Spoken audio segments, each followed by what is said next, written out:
જય શ્રી કૃષ્ણ. મારું નામ છે બ્રિજેશ લહેરુ, જોશીભાઈ કહીને હું વખણાવું છું. શું કહેશો, એક તમે સારું એવું કાર્ય કરો છો, જ્યુસ ફ્રી હા. આપો છો, હા. એના માટે શું કહેશો? એકચ્યુઅલી અમે આજે કેન્સર હોસ્પિટલે એકવાર અમે ગયા ત્યારે અમને ખબર પડી કે માણસો ત્યાં કેન્સર હોસ્પિટલની અંદર એટલી હાલત ખરાબ છે કે માણસો ગામડેથી, દ્વારકાથી, કલ્યાણપુરથી, સોમનાથથી, બધેથી ઘણા બધા માણસો આવે છે અને કોઈ હાવ નીચે કક્ષાના બિચારા માણસો હોય છે જે કંઈ કરી નથી શકતા. તો ડૉક્ટર એને ઓપરેશન કર્યા પછી ડૉક્ટર એને કહે છે કે આને નળીમાંથી પીવાના જ્યુસ ગોતો. ત્યારે માણસો અહીંયા આવી અને નળી માટેના જ્યુસ ગોતે છે. ત્યારે વેપારી લોકો એ લોકો પાસેથી એક જ્યુસના આવી રીતે જ્યુસ આવે, એક જ્યુસના 120 રૂપિયા, 100 રૂપિયા તરીકે લે છે. અને અત્યારે બિચારો માણસ, ડૉક્ટર તો એમ કે 2 કલાક એટલે દિવસના 7-8 જ્યુસ થઈ જાય, કેવી રીતે એ પૈસા કાઢે 120?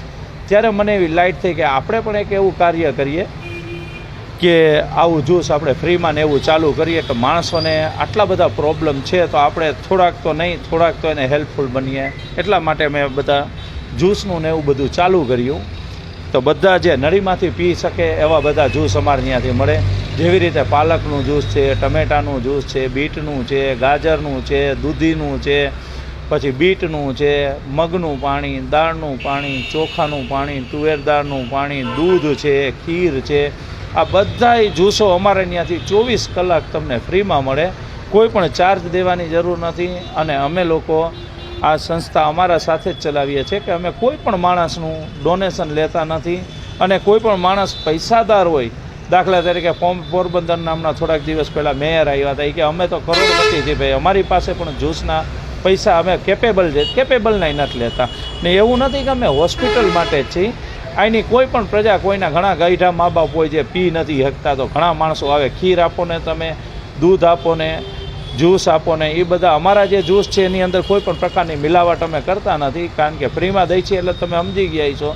એટલા માટે આપીએ છીએ કે માણસનું સ્વસ્થ. અને અમે થોડા સમય પહેલાં તમે જોયું હશે કે નવજોત સિંધુની વાઈફને આ થયું હતું, એના ઇન્ટરવ્યૂમાં એને આ જ્યુસનો જિક્ર કરેલો હતો. તો આ બધા જ્યુસો અમે જે એને પીધા હતા અને દવા વગર એને કેન્સર મટી ગયું હતું. તો અમે પણ એવી ટ્રાય કરીએ છીએ કે માણસો દવા તો લે જ, એની સાથે જો આ જ્યુસનો પણ તડકો લાગેલો હોય તો એ જલ્દી વ્યવસ્થિત તંદુરસ્ત થઈ જાય અને સરસ થઈ જાય અને એની ઘરે એના ફેમિલી સાથે વ્યવસ્થિત રીતે પહોંચી જાય, એવી અમારા ભગવાન પાસે પ્રાર્થના છે. સેવા કાર્યમાં તમારી સાથે કેટલા લોકો જોડાયેલા છે? અમારે સેવા કાર્યની અંદર 6 થી 7 લોકો અમે ફેમિલી મેમ્બર જ છે. હું, મારી વાઈફ ને એ લોકો. અમે પહેલાં વિદેશમાં હતા, 20 વર્ષ પહેલાં વિદેશમાં રહ્યા. પછી ત્યાંથી અમે છોડી અને અહીંયા બેંગ્લોરની અંદર અમારું રેસ્ટોરન્ટ છે, ત્યાં પણ અમારું સારું કાર્યકામ ચાલુ છે. ને અહીંયા આવીને અમે જોયું તો અમને પણ એવું થયું કે અહીંયા આ કામ કરવા જેવું છે. અમે અહીંયા ગુજરાતી થાળી પણ બનાવીએ છીએ. કેન્સર હોસ્પિટલે જે માણસ આવ્યા જેની પાસે પૈસા નથી, બિચારા હેરાન થાય છે, એ લોકોને પણ અમે ફ્રી ઓફ ચાર્જમાં જમાડીએ છીએ. કોઈ પણ પ્રકારનો એની પાસે ચાર્જ ન. અને મેન ખાસ કરીને હોસ્પિટલની અંદર જઈએ ને તો માણસો, ડૉક્ટર એમ કહે કે એક જ જણો એલાવ છે, બાકી તમારા કાકા ને કાકીઓની બધા આવ્યા હોય બિચારા અહીંયા મોંઘી હોટલોમાં ન્યા રહીએ. અમારી રેસ્ટોરન્ટ એટલું બધું મોટું છે કે અમે 10 વાગે, અમે પહેલાં 12 વાગ્યા લગી ખુલ્લી રાખતા, પણ હવે અમે શું કર્યું કે 10 વાગે રેસ્ટોરન્ટ બંધ, ધંધો પૂરું.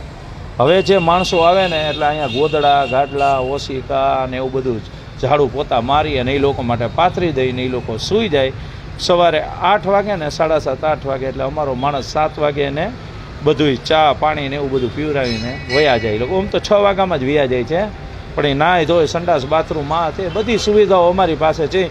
અને કોઈ પણ માણસ પાસે અમે 1 રૂપિયાનો પણ ચાર્જ નથી લેતા. અત્યારે કેવી ઠંડી છે, માણસો ઠંડીમાં આખો દિવસ બિચારા ત્યાં હોસ્પિટલની બહાર મચ્છર કાપતા હોય ને ચાની ટેકરીએ બેઠા ટાઈમ પાસ કરતા હોય. અહીંયા આવીને 10-10:30 થાય ને એટલે સૂઈ જાય. એવી એ લોકોને મસ્ત નીંદર આવે. બસ ધેટ્સ માય બિઝનેસ. એ દુઆઓ કમાવાનો સમય.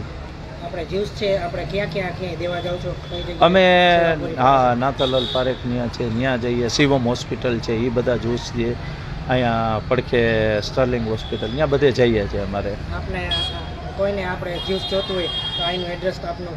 અમારું અહીંનું એડ્રેસ છે નાગરિક બેંકની સામે, રૈયા રોડ, કલ્યાણ સ્કૂલની બાજુમાં, હનુમાન મઢી. ત્યાં આવીને કોઈને પણ રોડ ઉપર પૂછશો ને કે ફ્રી જ્યુસવાળા ભાઈની રેસ્ટોરન્ટ કઈ છે એટલે અહીંયા મોકલશે તમને.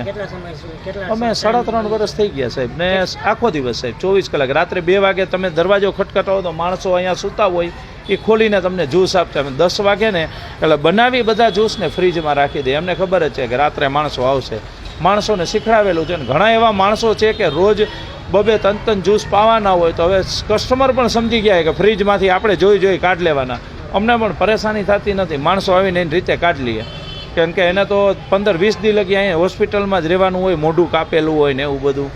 એટલે એ બધા માણસોને અહીંના જે આવે એમ ખબર ને જેટલા માણસો અમારી પાસે જ્યુસ લઈએ એને અમે અમારા કાર્ડ પણ આવા બનાવેલા છે કે કેન્સર હોસ્પિટલની બહાર અમે આવા કાર્ડ છપાવેલા છે. કે આ કાર્ડ રહ્યા ને એ બધા પેશન્ટો બહારના બેઠા હોય ને કહીએ કે અમારી હોસ્પિટલ બોર્ડ તો મારેલા જ છે અમે, પણ આ પણ કરીએ કે હાલો ભાઈ જોડા કાર્ડ ગયા કાંઈ વાંધો નહીં. આના થકી જો 2-4% આવી જશે તો અમારે ડેઈલી 1000-1200 જ્યુસ જતા હોય એમાંથી ખાલી 2 જણાના મને આશીર્વાદ મળે ને તો એ મારા માટે તો બેડો પાર છે ભાઈ. આ અમારું કાર્ય છે.